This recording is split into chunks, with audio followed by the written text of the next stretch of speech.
Now, as somebody who knows this DA's office better than most, Kim DeGonia is a former Riverside County deputy DA who's now in private practice. Kimberly, thank you so much for being on with me.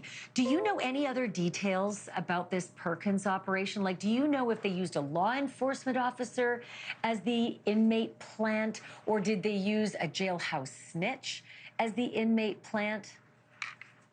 Hey, Ashley, thanks for having me. I don't know the specifics, the details of whether it was an inmate or whether it was an actual law enforcement agent undercover. What I do know is that I'm familiar with Perkins operation and the homicide team for several years, and it's a common tool that Riverside County and counties across the state use in order to obtain information. And it simply is just an undercover person posing as another inmate trying to get the defendant to make voluntary statements. And from what Brian's reported, that there was a Perkins operation in this case, and from other, buzzes around town, it seems to be that is what happened in this case. But whether it was an actual officer or another inmate, we don't know. And I'm going to get to why that's important in a second, but I want to get to the meat of what he said. Do you know anything else about what he said to that that other quote-unquote inmate, other than I killed my baby and threw him in a trash can if the allegations are true? Was there any other detail? Was there any other information that came out in this conversation?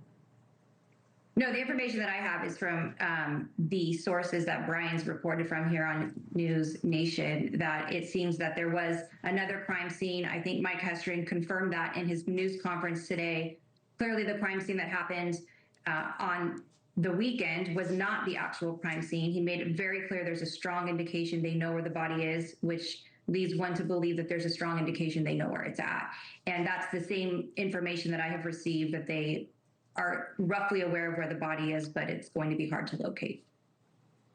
Okay, so if I put two and two together, what that means to me, Kim, is that that if he's telling the truth to the plant in the jail cell, and he did throw his own baby in a trash can, if that trash went out with trash collection, it would end up at a landfill. Do you have any inside information as to whether they've started searching local landfills?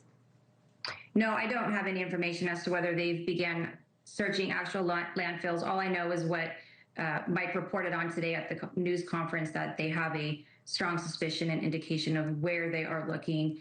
And we don't know if it was a statement made to somebody in the jail cell, if it was somebody after the Perkins operation. It's a lengthy process, this Perkins operation, so there's several different stages.